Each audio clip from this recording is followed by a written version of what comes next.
Salut les 20 joueuses et 20 joueurs, bienvenue dans cette 20 jeux de vidéo, ici Swatch et aujourd'hui je vais vous présenter et on va déguster Azul.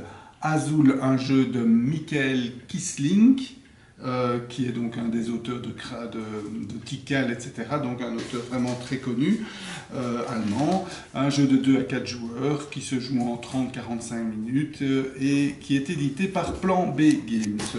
Azul, je ne sais pas si vous avez déjà été au Portugal, pour ma part oui, et vous avez peut-être pu remarquer des magnifiques faïences qui s'appellent les azulejos qui sont représentées ici, et c'est le thème du jeu. On reprend ces magnifiques azulejos. Si vous les avez jamais vus, je vous conseille d'y aller, et donc le thème s'arrête là. C'est un jeu très abstrait, mais c'est quand même agréable, un matériel fantastique qui représente ces fameux azulejos, et d'où le nom Azul pour le jeu.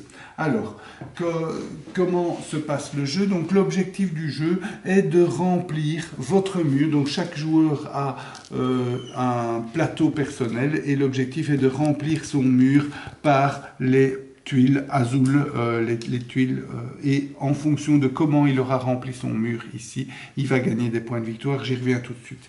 Donc avant de pouvoir remplir son mur, il faut pouvoir prendre des tuiles et les placer à gauche de son mur. Donc comment est-ce qu'on prend des tuiles? En fait, chacun à son tour prend toutes les tuiles d'une seule couleur, présentes soit sur un des 5 présentoirs ici. À 2 joueurs, il y a 5 présentoirs, soit au centre de la table. Pour le moment, il n'y a pas de centre de la table. Donc, imaginons que le joueur ici décide de prendre les tuiles noires de ce présentoir-là. Et il va prendre toutes les tuiles noires, il ne peut pas en prendre moins. Et la tuile qui reste sur le présentoir va au centre de la table. Et puis, il va les placer sur son plateau personnel. Imaginons après, quand revient à son tour, il veut terminer, parce que vous voyez, pour placer une des tuiles qui est ici sur son mur, il faut remplir toute la ligne. Une ligne ne peut être que d'une seule couleur. Donc ici, par exemple, le tour suivant, il va prendre ces deux-ci, et ces deux-là vont au centre de la table, et il va les placer ici. Comme ça, il en a 5. Encore, on va continuer encore quelques tours pour vous voyez un peu à quoi ça ressemble. Imaginons qu'après, ils veulent avoir, par exemple, les 3 tuiles bleues. Il va prendre les 3 tuiles bleues. Ceci va au centre de la table et il les met là. Imaginons encore après qu'il décide de prendre au centre de la table. Imaginons qu'ils prennent les rouges. Quand il prend au centre de la table, le premier joueur qui le fait prend aussi le jeton premier joueur. Donc il va placer son jeton premier joueur ici. Donc ça va lui donner l'avantage qu'au tour d'après, il sera le premier à choisir, mais le désavantage de lui faire perdre un point de victoire. Imaginons qu'il veuille remplir ici, cette partie ici. Comme vous voyez, il n'y a qu'un seul emplacement. Or, il a 2 tuiles rouges. Quand c'est comme ça, il doit remplir l'emplacement, et toutes celles qu'il a en trop, il doit les placer en dessous, pour qu'il lui fera perdre des points de victoire. Imaginons qu'un peu après, il décide de prendre ces 3 jaunes. Même chose, il met 2, et puis la troisième, il doit la mettre ici. Ok, et on va terminer comme ça, vous voyez comment ça se passe par après. Donc, quand tout le monde a rempli, quand il ne reste plus aucune tuile, ni au centre de la table, ni sur les présentoirs, imaginons d'ailleurs que ce soit comme ça, et que ce soit encore à ce joueur à jouer, il est obligé de prendre, à son tour, on est obligé de prendre une tuile. Comme tout est rempli, il doit la placer ici.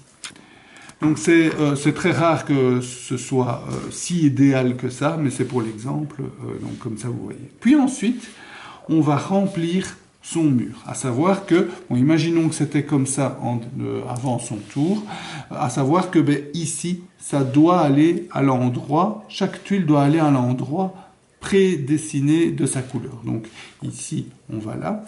Et au placement des tuiles, on gagne des points de victoire en fonction des tuiles adjacentes. Donc ici, il n'a pas de tuile adjacente, il ne gagne pas de points de victoire.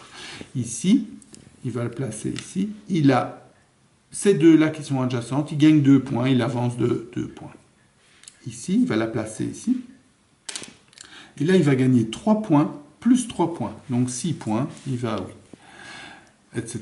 Ici, il va placer, il gagne 4 points. Et là, il va placer, il gagne 5 points. C'est exactement dans cet ordre qu'on place les tuiles.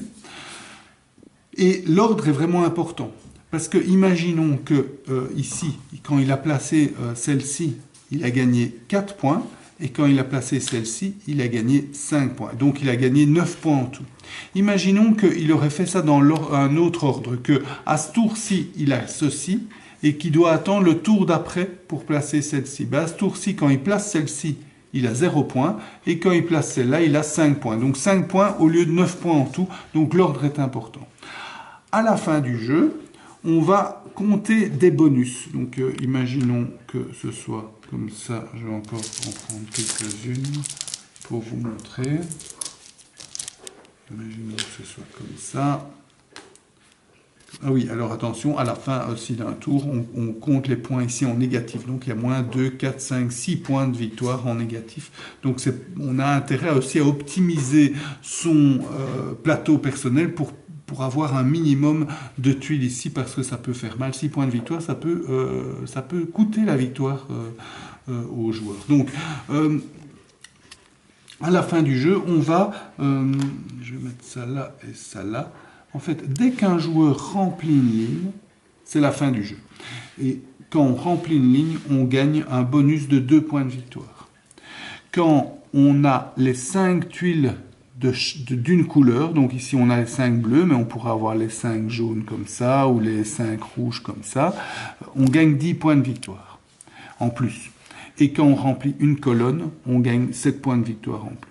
Donc autrement dit, on gagne le moins de points de victoire quand on fait une ligne, donc on n'a plutôt pas intérêt à faire des lignes, mais plutôt des colonnes ou avoir toutes les couleurs les mêmes, mais toutes les tuiles de la même couleur, mais d'un autre côté, réussir une ligne fait que c'est la fin du jeu. Donc souvent, le joueur en tête va un peu se sacrifier pour essayer de terminer une ligne le plus rapidement possible, pour terminer le jeu, en sachant que son bonus sera très minime par rapport à un autre qui aura visé une colonne ou les 5 couleurs différentes. Donc des tactiques et des stratégies différentes. Peut-être un dernier mot sur le terraformage qui est assez sympathique. Vous voyez, il y a même, donc c'est joli, je vais le mettre dans l'autre sens, c'est assez joli.